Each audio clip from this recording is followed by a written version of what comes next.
ஐயனார் துணையில இன்னைக்கான எபிசோடு என்னன்னு பார்க்கலாம். எல்லாரும் மாற்றி மாற்றி நான் கேஸ் தரேன் நான் கேஸ் தரேன்னு சொல்லிட்டு சொன்னதுனால அங்கே வானதியோட அப்பா வந்து ரொம்பவே பயந்துடுறாங்க. அதனால எனக்கு கேஸே நான் கொடுக்கறதில்ல, இந்த கேஸை நான் வாபஸ் வாங்கிடுறேன், என்னால் கோர்ட்டு கேஸ்னெல்லாம் அலைய முடியாது சார், அதனால நான் இங்கேருந்து போயிடுறேன் அப்படின்னு சொல்லிட்டு வானதியோட அப்பா பயந்துட்டு போயிடுறாங்க. அப்போ வந்து போலீஸ் சொல்கிறாங்க, இன்னொரு தடவை ஈவ்டீசிங் எந்த பொண்ணாவது பண்ணன்றதை பார்த்தேன், அப்புறம் கை காலை உடச்சிருவேன் அப்படின்னு சொல்லிட்டு போலீஸ் மிரட்டிட்டு போகிறாங்க. அதுக்கப்புறம் ஐயனார் துணை ஃபேமிலிக்கும் சொல்லிட்டு போகிறாங்க, இன்னொரு தடவை யாராவது உங்களுக்கு இந்த மாதிரி பண்ணாங்கன்னா எங்ககிட்ட வந்து சொல்லுங்கள், நாங்கள் போலீஸ் எதுக்கு இருக்கோம் அப்படின்னு சொல்லிட்டு கிளம்பிடுறாங்க. அப்போ வந்து தேவதை மாதிரி தெரியுறாங்க சோழனுக்கு நிலா, அதுக்கப்புறம் பாண்டியனுக்குமே வானதி தேவதை மாதிரி தெரியுறாங்க, கார்த்திகாவும் அதே மாதிரி தெரியுறாங்க எல்லாருக்குமே. அதுக்கப்புறம் எல்லாரும் அங்கேருந்து போயிடுறாங்க. அப்போ வந்து வானதியோட அம்மா அவளை அடித்து கூட்டிகிட்டு போகிறாங்க. அப்போ பாண்டியன் சப்போர்ட் பண்ணி பேசுகிறாங்க, இன்னொரு தடவை வானதியை அடிக்கிறது திட்டுறதுன்னு நான் பார்த்தேன், அமைதியாகவே இருக்க மாட்டேன் பார்த்துக்கோங்க அப்படின்னு சொல்லிட்டு மிரட்டி அமுச்சு விட்றாங்க. கார்த்திகாவையும் அவங்க அப்பா அம்மா வீட்டுக்கு கூட்டிகிட்டு போகிறாங்க. அங்கே கூட்டிகிட்டு போயிட்டு அவங்க அப்பா அம்மா திட்டுறாங்க, என்ன நீ இப்படி தான் குடும்பத்துக்கு எதிராக பேசுவாங்களாங்க யாராவது, உனக்கு தான் கல்யாணம் ஆகிடுச்சுல, இதுக்கு மேலே எதுக்காக அந்த குடும்பத்துக்காக சப்போர்ட் பண்ணி பேசிகிட்டு இருக்க, உனக்கெல்லாம் அறிவே இல்லையா அப்படின்னு சொல்லிட்டு அவங்க ரெண்டு பேரும் திட்டுறாங்க. அப்போ வந்து கார்த்திகா சொல்கிறாங்க, அவங்க வீட்டு மேலே எல்லாம் பொய்யா பழி போடுறாங்கம்மா, அதை பார்த்துட்டு எப்படி நான் சும்மா இருக்க சொல்கிறியா அப்படின்னு சொல்லிட்டு கத்துறாங்க. அதுக்கப்புறம் வானதி வீட்லேயும் போட்டு அடிக்கிறாங்க, நீ எல்லாம் ஒரு பொன்னாடி, உன்னை பெற்றதுக்கு நாங்கள் அவமானப்பட்டு வந்திருக்கோம் அப்படின்னு சொல்லிட்டு வானதியை போட்டு திட்டுறாங்க. அதுக்கப்புறம் இனிமேல் நீ எப்படி பேச போகிற, ஃபோனும் உடச்சிட்டேன், இனிமேல் பேச மாட்டேன், நேரில் வேற போய் பார்க்க போறியா, இரு உனக்கு நான் வச்சுக்கிறேன் அப்படின்னு சொல்லிட்டு வானதியோடைய அம்மா மிரட்டுறாங்க. அதுக்கப்புறம் நீ எல்லாம் ஒரு எனக்கு புள்ளே இல்லடி, நீ செத்துடு அப்படின்னு சொல்லிட்டு எல்லாம் திட்டுறாங்க. அதுக்கப்புறம் வீட்டை விட்டு பூட்டி எடுத்துட்டு சாவி எடுத்துகிட்டு போகிறாங்க, நீ மட்டும் தனியாகவே இங்கே இரு அப்படின்னு சொல்லிட்டு.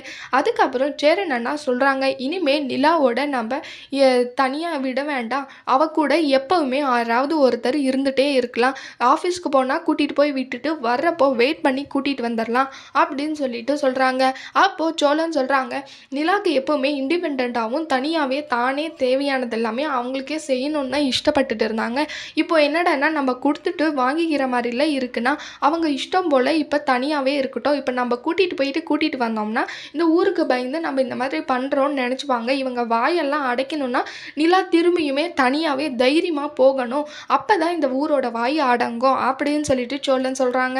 அப்போ நிலாவுக்கு வந்து ரொம்பவே ஒரு மாதிரி பாசமாயிடுது சோழன் மேலே, ரொம்பவே இம்ப்ரெஸ் ஆயிடுறாங்க. அதை கேட்டு வானதி சொன்னதை நினச்சிட்டு பாண்டியன் ரொம்பவே ஹாப்பியாகவும் சிரிச்சிட்டு இருக்காங்க. அப்புறம் சோழனும் நிலாவை சொன்னதை நினச்சிட்டு ரொம்பவே சந்தோஷமாக இருக்காங்க. ரெண்டு பேரும் இந்த மாதிரி பேசுகிறத நினச்சி சிரிச்சிட்டு இருக்காங்க. அப்போ வந்து சோழன் கேட்குறாங்க, என்னடா தனியாக சிரிச்சுன்னுக்கிற பைத்தியம் மாதிரி அப்படின்னு சொல்லிட்டு சொல்கிறாங்க, என் ஆள் இருக்காளே அவள் பண்ணதை நினச்சி தான் நான் சந்தோஷப்பட்டிருக்கேன் அப்படின்னு சொல்லிட்டு சொல்கிறாங்க, இப்போ அவள் என்ன பண்ணிகிட்ருக்கான்னு கூட தெரியல அப்படின்னு சொல்லிட்டு நினச்சிட்டு இருக்காங்க. அதுக்கப்புறம் வானதி அந்த டைமில் கரெக்டாக கால் பண்ணுறாங்க, டே பாண்டியா எனக்கு ஒன்றும் இல்லைடா, நான் நல்லா தான் இருக்கேன், என்னை இப்படி தனியாக விட்டுட்டு போயிட்டாங்க, என்னை அடித்தாங்க அப்படின்னெல்லாம் எல்லாமே சொல்லிவிட்டு என் அப்பா ஃபோனில் இருந்து நான் கால் பண்ணிகிட்ருக்கேன் அப்படின்னு வானதி சொல்கிறாங்க. அதுக்கப்புறம் சேரன் எனக்கு மனசே சரியில்லை, இதுக்கு ஏதாவது ஒரு முடிவே கட்டி ஆகணும்னு சொல்லிட்டு தூங்கிட்டு இருக்கும்போது பாண்டியனையும் பல்லவனையும் எழுப்பிட்டு, நம்ம இந்த மாதிரி வீட்டில் நம்ம இருக்க வேண்டாம், நம்ம 3 பேரும் அப்பாவோட சேர்த்து நம்ம 4 பேர் போயிடலாம், சோழனும் நிலாவும் மட்டும் இங்கே இருக்கட்டும் அப்படின்னு சொல்கிறாங்க. அப்போ வந்து திடீர்னு சோழன் எழுந்து பார்த்துட்டு, ரொம்ப நல்ல ஐடியா போடுறீங்க, நானும் நிலாவும் இங்கேருந்து அவள் ஒத்துக்குவாளா அப்படின்னு சொல்லிட்டு திட்டுறாங்க. அதெல்லாம் நான் பார்த்துக்கிறேன்டா, நீ கவலைப்படாதுன்னு சொல்லிட்டு சோழன் கிட்ட சொல்கிறாங்க. காலையில் நிலா எந்திரிச்சதுமே அவங்க கிட்ட இந்த விஷயத்தை பற்றி சொல்கிறாங்க, நிலா நீயும் சோழனை மட்டும் இங்கே இருமா, நான் பாண்டியன் பல்லவன் அப்பா எல்லாம் சேர்ந்து நாங்கள் வீட்டை விட்டு வெளியே போய்டுறோம், நாங்கள் வேறு ஏதாவது பார்த்துக்குறோம், நீ ஹாப்பியாக இங்கே இருமா, அப்போ தான் உன்னை யாரும் தப்பாக பேச மாட்டாங்க அப்படின்னு சொல்லிடுறாங்க. நிலாக்கு அதை கேட்டு வாய் அடித்து போய் நிற்கிறாங்க.